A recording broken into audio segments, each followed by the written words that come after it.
Olá, galerinha do oitavo ano, sejam todos bem-vindos a mais uma aula de História. Espero que todos vocês estejam bem, tá bom, galera? Vocês sabem que na nossa última aula a gente trabalhou o quê? A questão da emancipação política do Tabaninha, que é comemorada em alusão ao dia 19 de outubro. Então, a nossa antepenúltima aula, nossa penúltima aula, nós trabalhamos aqui justamente ali a década de 1820, né? Quando Dom Pedro I abdica, né, do trono do Brasil, vai para Portugal, né, juntamente com a sua filha Maria da Glória, para assumir o trono de lá. E deixa o seu filho regente, né? Quem é o seu filho? Pedrinho. Pedrinho ainda não é Dom Pedro II, ele é Pedrinho porque ele ainda não assumiu ainda o título. Então, ele deixa Pedrinho, mas só que Pedrinho, de acordo com a Constituição, ele não poderia assumir o trono porque tinha 5 anos de idade. Apenas uma recapitulação do que já foi trabalhado aqui. O que é que vai ocasionar?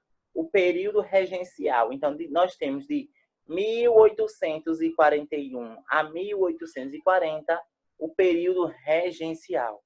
Esse período regencial é dividido em dois importantes momentos. Regência trina, onde o Brasil ele vai ser governado por 3 regentes, e regência una, onde o Brasil vai ser governado apenas por um governante. Enquanto isso, Pedrinho, né, ele é isolado, é posto em uma escola, a fim que aprenda a se comportar como um verdadeiro rei, ainda na sua infância, apenas com 5 anos de idade. Então, de 1831 a 1840, o Brasil, a sociedade brasileira, vai ser balançada por diversas revoltas que vai ocorrer em diferentes pontos do Brasil, seja no norte, sul, leste, oeste e, sobretudo, na onde, pessoal? No nosso querido e amado Nordeste, tá?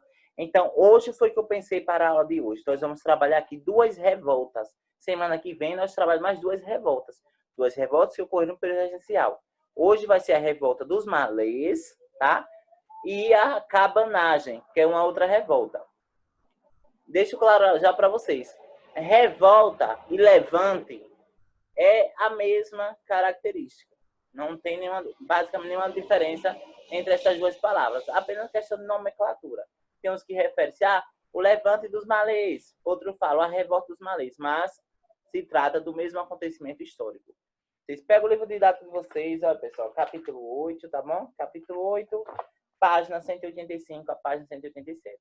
Para quem está chegando agora, seja bem-vindo. Sou o professor Marcos de História e aqui abaixo segue um e-mail para vocês tirarem quaisquer dúvidas, questionamentos. Estou à disposição de todos, ok? Beleza, muito bem. Vamos lá. Aqui, pessoal, foram algumas revoltas que ocorreram no Brasil, tá? Aí nós temos aqui, ó, a cabanagem, que é a que a gente vai trabalhar hoje, a balaiada, que vai ocorrer na Bahia, a sabinada, também Bahia, a revolta dos malês, que é a de hoje também, e a dos farrapos, que vai ocorrer em Rio Grande do Sul. A dos farrapos, ela teve uma característica diferente das outras. Enquanto as outras buscavam melhores condições de vida e fim da escravidão, o Rio Grande do Sul, né, a revolta dos farrapos, a farroupilha, tinha como objetivo principal tentar tornar o Rio Grande do Sul um país. Entende? Enquanto as outras revoltas buscavam ali o fim das péssimas condições de trabalho, né, de moradia, né, de saúde, o Rio Grande do Sul tentava se tornar independente. Nesse processo aí ficou conhecido como a revolta da Farroupilha, ou sinônimo dos farrapos, que vai durar ali 10 anos. Por que 10 anos? Porque era um processo de independência. Conseguiu a independência? Não conseguiu.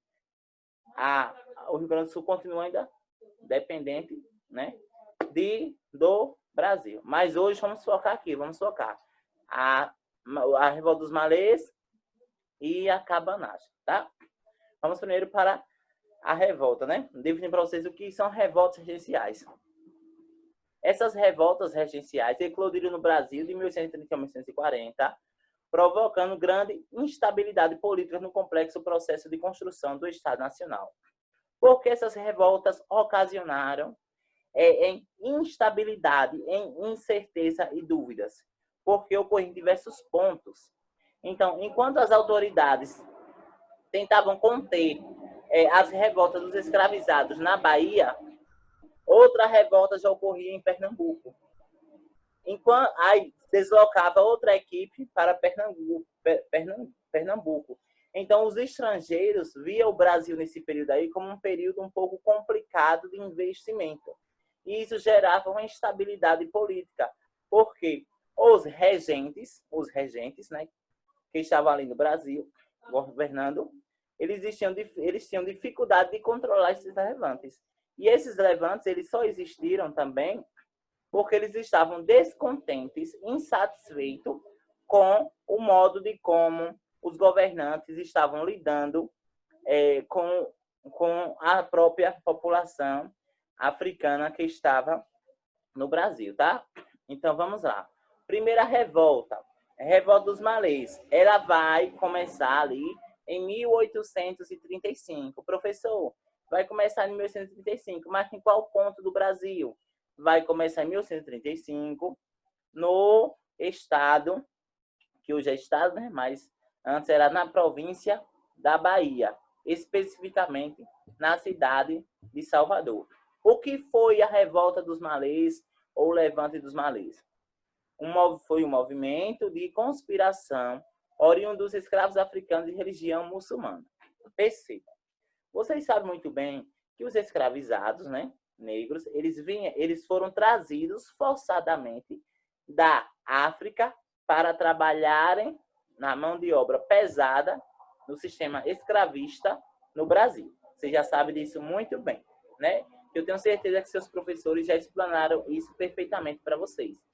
Mas além deles virem para o Brasil, eles traziam consigo, né, nos seus grupos, seus próprios costumes, suas crenças. Então, na Bahia, especificamente em Salvador, concentrava grande número de escravizados que praticavam a religião muçulmana. Pelo fato de eles praticarem a religião muçulmana, era como se fosse uma afronta ao catolicismo, porque o Estado, né, os portugueses, que traziam esses escravizados para o Brasil, eles eram católicos. Então, o simples fato dos africanos praticarem a sua cultura no Brasil era uma afronta, eles entendiam, os portugueses, né, pessoal? Não, eu não, os portugueses entendiam como uma afronta à cultura catolicista. Então, aqui, o que foi que ocorreu? Os portugueses vai tentar reprimir ao máximo, castigar, né? E até mesmo exilar os escravizados que praticassem a sua própria religião. É por isso, nesse contexto aqui, surge o secretismo religioso. O que é secretismo religioso? É justamente quando você pratica uma religião, mas que a sua intenção, a grosso modo, pessoal, você pratica uma religião, né? Mas só que a sua intenção é justamente tentar esconder uma prática que, se você praticar a sua verdadeira religião, você vai ser perseguido. Exemplo, nesse caso, eles eram forçados a frequentar os eventos do catolicismo, eles frequentavam, mas lá no ato de adoração, eles faziam, né, as práticas não destinadas ao catolicismo, porque a oração eles não ouviam, os portugueses não ouviam. Então, na hora de fazer adoração, oração, o que for, eles destinavam à sua religião, que era justamente a muçulmana. Então, essa é a ideia de secretismo religioso, tá? Então, a revolta ocorreu no dia 25 ao dia 27 de janeiro de 1835, em Salvador, província da Bahia, não era estado ainda.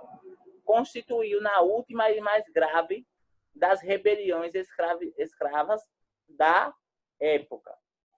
Vamos lá. Aqui trago esse cartaz para que vocês percebam que uma das principais questões que envolve essa revolta é o aspecto religioso, né, que é a saga dos muçulmanos baianos que tentam ali todos os dias resistir a praticar sua cultura, mas eles eram perseguidos e reprimidos pelos portugueses da época, tá? Essa daqui, pessoal, esse cartoon essa representação aqui, ó, é de Maurício Pestana, que representa muito bem a resistência dos muçulmanos em Salvador, tá?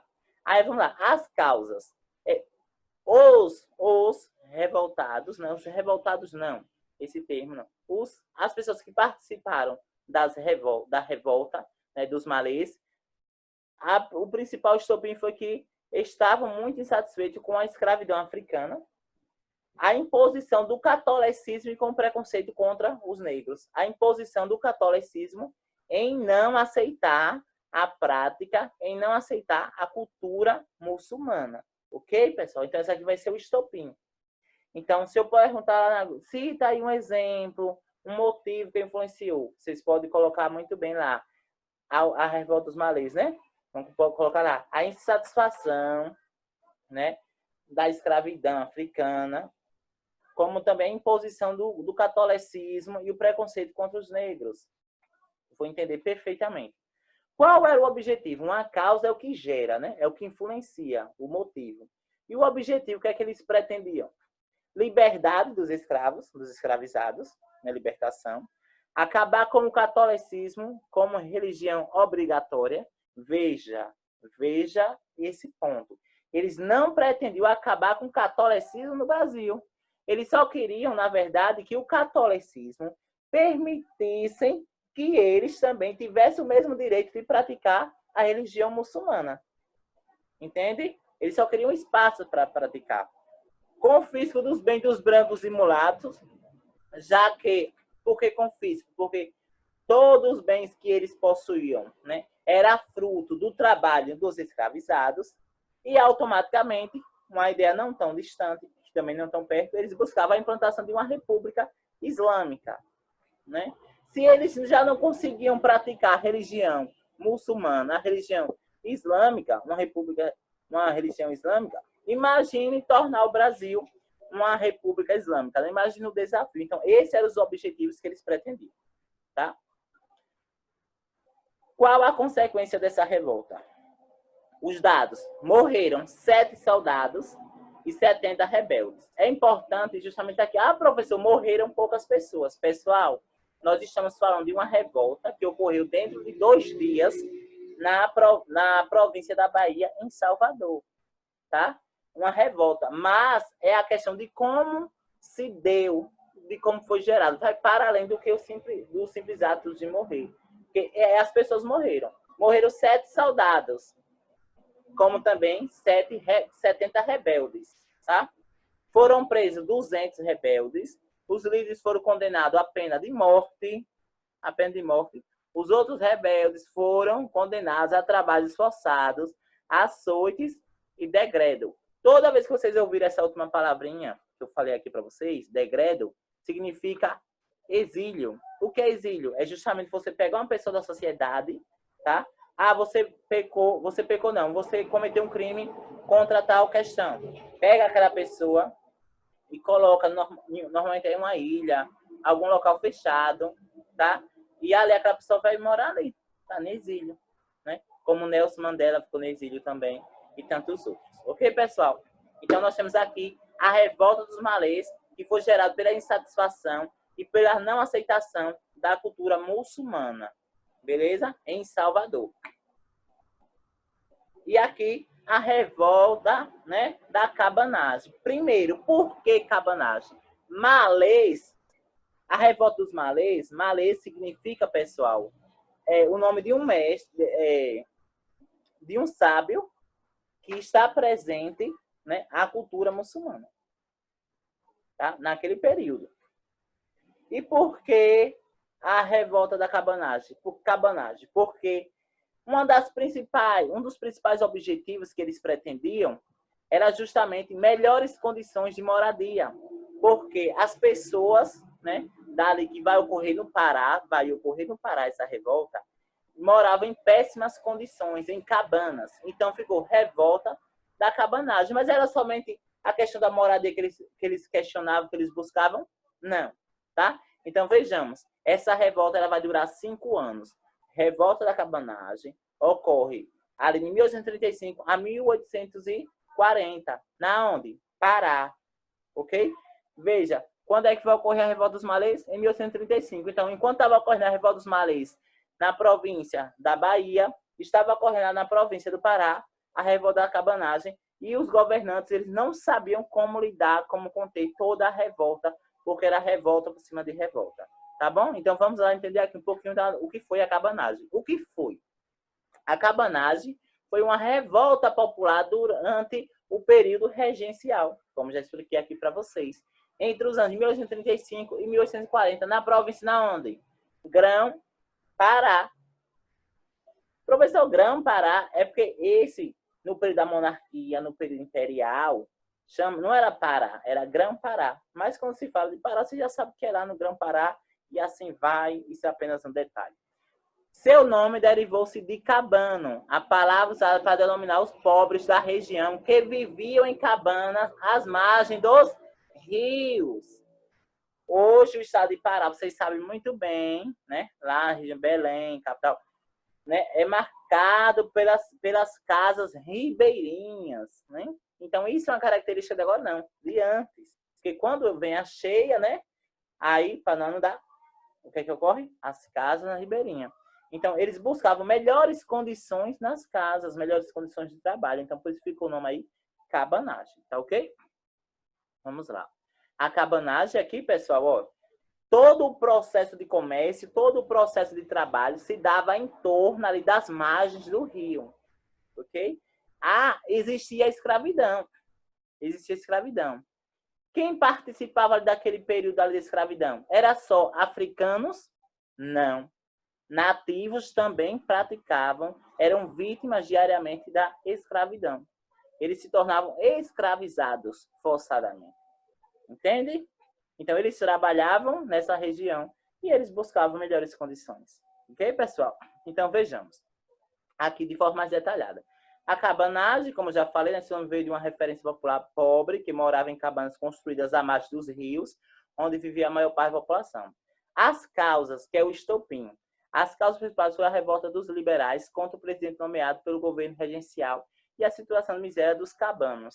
Então, eles estavam também, assim como os malês, assim como a revolta dos malês, eles estavam insatisfeitos com os governantes, com o governo regencial. Ok? No governo, esse período aqui era a regência una, né? Existia um carinha lá que estava governando o Brasil. E eles estavam insatisfeitos. Por que insatisfeitos? Porque o governo ele era autoritário, o poder estava centrado na mão daquela única pessoa. Tá? E aí ele não fazia a redistribuição, gerando diversos conflitos, diversas insatisfação. E os impostos, além dos escravizados trabalharem, tinham que pagar impostos elevadíssimos e morarem em péssimas condições. Então, a revolta resultou no domínio sobre Belém durante um ano e lutas no interior do Pará. Ocorreu especificamente no Pará. No caso da revolta dos malês, ocorreu especificamente em Salvador. Em Salvador, na cidade de Salvador, ali em torno do Recôncavo Baiano. Ok, pessoal? Em torno de Salvador. E dentro de Salvador. No caso do Pará, vai atingir tanto a capital, Belém, como também o interior. Além disso, acarretou a morte de 40% da população da província. Eita, vejam aqui.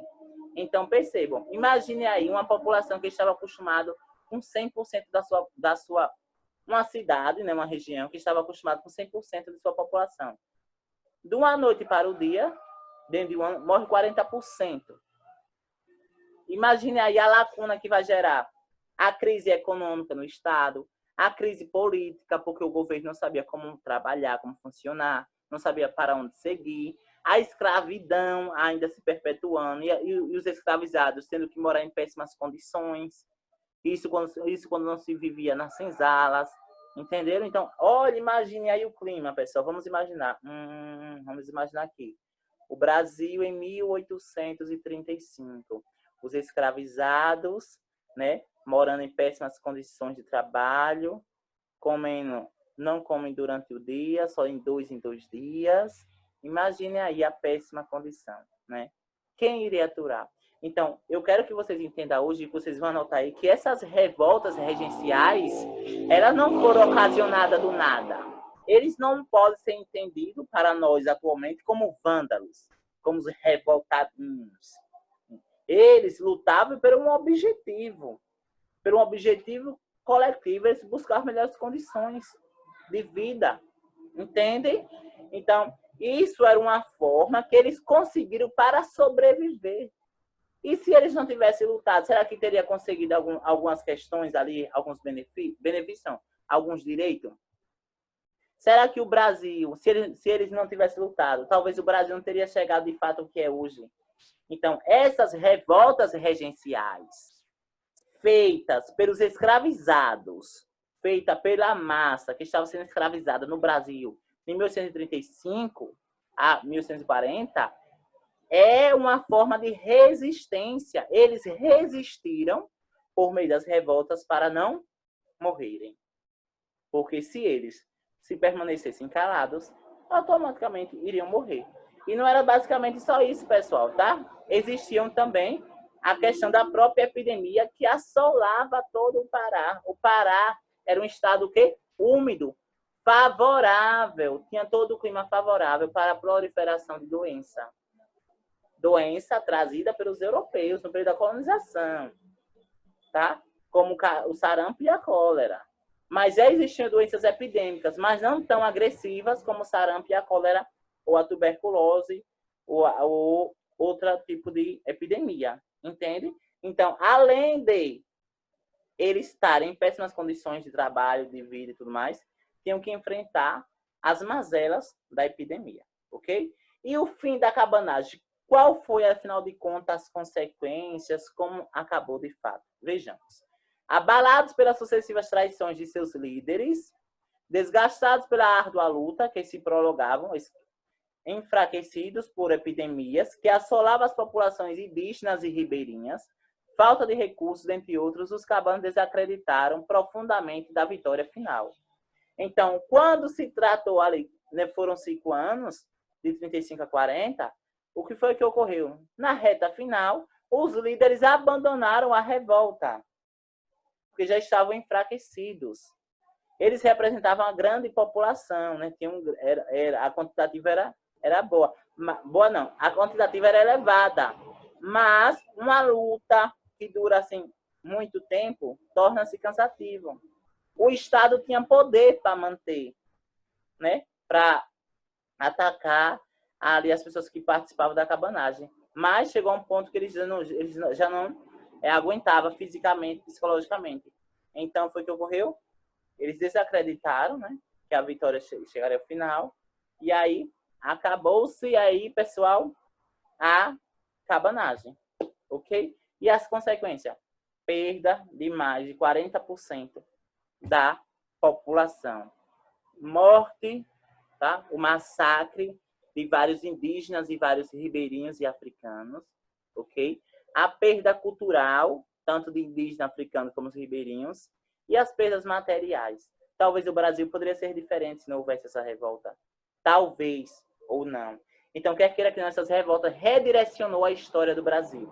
Então, é importante que vocês saibam que essas revoltas foram uma forma de resistência para que eles se mantessem vivos, ok? Beleza? E qual a mensagem de hoje, pessoal? A gente sabe que nós estamos chegando um momento muito importante da história do Brasil, não é isso? E aí, a cada semana, né? A esse mês de outubro, eu vou estar lançando aqui uma mensagem, né? Sobre a questão de democracia, a importância da política e como são aspectos decisivos para a história do Brasil ou de qualquer outro país ou de qualquer outro continente. Isso não se trata de politicagem. Não estou citando aqui o nome de A e de B, tá, pessoal? Não estou citando, não. Eu só estou apenas dizendo, né, que democracia é sinônimo de voto consciente. Que várias pessoas morreram e derramaram seu sangue. Então, o que é que vai ocorrer, pessoal? Voto consciente. Tá bom, galerinha?